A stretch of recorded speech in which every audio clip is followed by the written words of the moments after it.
الرحمن الرحیم باب ما جاء فی الکلام بعد رکعتي الفجر۔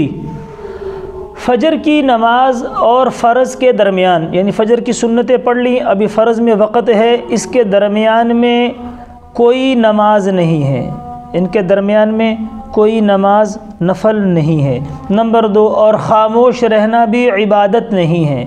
بعض لوگ کہتے ہیں کہ اس وقت میں بات نہیں کرنی چاہیے، ضرورت کی بات کرنی چاہیے، لہو لعب نہیں کرنا چاہیے، بلکہ یہ وقت ایسا ہے، قبولیت کا وقت ہے۔ اس وقت میں قرآن کی تلاوت ہو یا ذکر و اذکار ہو، یا جو حضرات پابندی کے ساتھ تسبیحات کرتے ہیں، یہ بہترین موقع ہے۔ اس وقت میں جو ہے نا آدمی کا دماغ بالکل تازہ فریش ہوتا ہے، رات کو نیند سے بندہ لمبی نیند کر کے اٹھا ہوتا ہے، تو ذکر و اذکار، دن میں تو پھر مشغولیت ہوتی ہے، تو لہٰذا یہ وقت جو ہے تسبیحات کے لیے، قرآن کی تلاوت کے لیے، مطالعے کے لیے بڑا موزوں وقت ہے کہ فجر کی جیسے فجر ہو جائے، اذان ہو جائے، سنتیں پڑھ لیں، اور نماز میں تو بھی گھنٹہ سوا گھنٹہ ہوتا ہے، اس میں اپنی تلاوت آدمی پوری کر لے، مراقبہ کر لے، مطالعہ کر لے، ان چیزوں کا وقت ہے۔ ہاں ضرورت کی بات اگر کسی سے کرنی ہے تو اس میں جیسے عرض کیا کہ خاموش رہنا عبادت نہیں ہے۔ حضور علیہ الصلوۃ والسلام کا معمول مبارک یہ تھا، اگر فجر کی سنتوں کے بعد حضور علیہ الصلوۃ والسلام کو کوئی ضرورت کی بات کرنی ہوتی تو آپ فرماتے،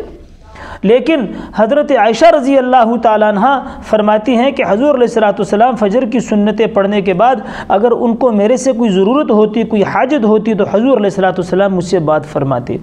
لیکن باقی ازواج مطہرات کے بارے میں کوئی حدیث نہیں ہے کہ ان سے بھی بات کی ہو۔ تو